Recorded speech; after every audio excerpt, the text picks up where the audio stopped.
Fala galera, fala indivíduos falando de ProEnem, sempre um prazer muito grande estar com vocês mais uma vez e hoje para falar um pouquinho sobre um dos temas mais polêmicos que nós temos na atualidade, que é a questão aí do sistema político brasileiro. Época de eleição, né? Muito se fala sobre o assunto, mas nem tanto se sabe sobre o assunto, o que é algo muito importante. Se você gostar do vídeo, não esquece de comentar, curtir, compartilhar, se inscrever no canal para que a gente saiba que você está gostando e poder fazer mais e mais.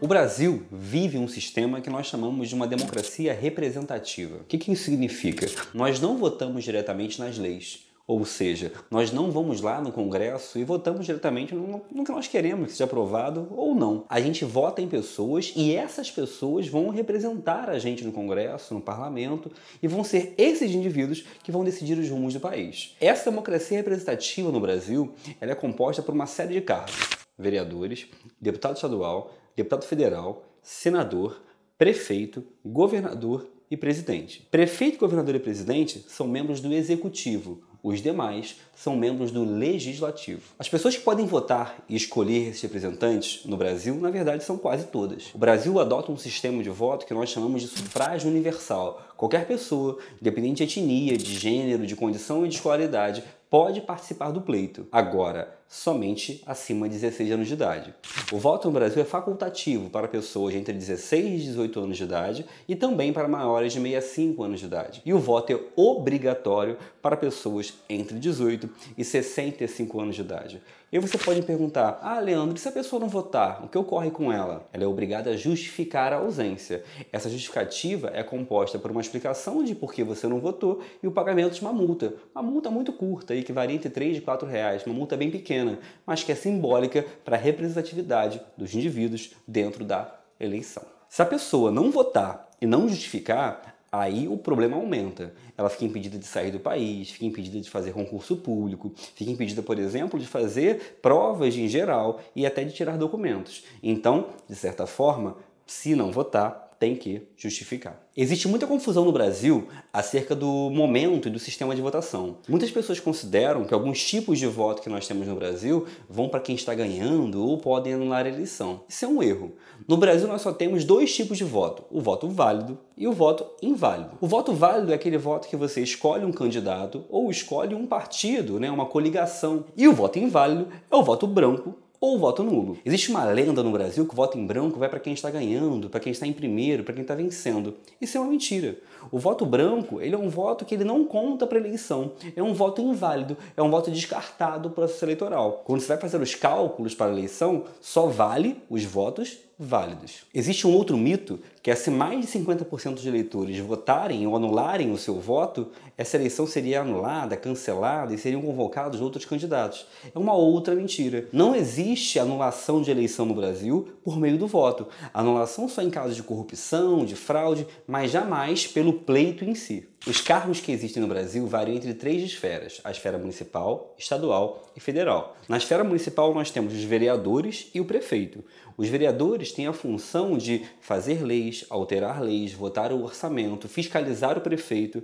E o prefeito tem uma função administrativa na cidade, uma espécie de síndico da cidade. Vai cuidar da iluminação pública, vai cuidar das vias públicas, vai cuidar das escolas até o 9º ano do fundamental, e por aí vai. Na esfera estadual, nós temos os deputados estaduais, que também fazem leis, alteram leis, controlam o orçamento e fiscalizam o governador. E nós temos o governador de estado, que vai cuidar das escolas secundárias, vai cuidar da segurança pública, vai cuidar dos transportes intermunicipais, entre muitas outras tarefas. Na esfera federal, nós temos os senadores, deputados federais e o presidente. Os senadores são representantes do estado, ou seja, nós temos 3 senadores por estado. Juntando aí dá 81 senadores, um de cada unidade federativa do Brasil. Os deputados federais variam o seu quantitativo de acordo com o estado. Então, por exemplo, estados com uma população muito grande, como São Paulo, tem 70 deputados federais, enquanto estados com população menor, como o caso do Acre, do Amapá, possuem simplesmente 9 deputados federais, totalizando um total de 513 deputados. O presidente é somente um. Só que o presidente tem várias funções: cuidar das forças armadas, regular a economia, cuidar, por exemplo, do ensino superior no país, da pesquisa no país. Os deputados federais fazem leis, alteram leis, votam orçamento e são os representantes do povo em Brasília. Os senadores são os representantes do Estado em Brasília. Em relação à reeleição, no Brasil, cargos do legislativo, ou seja, deputados, senadores, vereadores, possuem eleição em formato ilimitado. Podem ficar lá uma vez atrás da outra, portanto que o povo vote e os eleja. Os cargos do executivo só podem se reeleger de forma sequencial uma única vez, podendo posteriormente regressar, mas de forma consecutiva uma única possibilidade. Os cargos no Brasil possuem tempos de mandato diferentes. Na verdade, todos os cargos possuem 4 anos. A única exceção é o cargo de senador, que são 8 anos dentro do parlamento. As pessoas no Brasil, ou seja, os candidatos no Brasil, são eleitos a partir de 2 sistemas de votação distintos. Existe a eleição proporcional e a eleição majoritária, sendo que a eleição majoritária é dividida em eleição majoritária em um turno só ou em 2 turnos.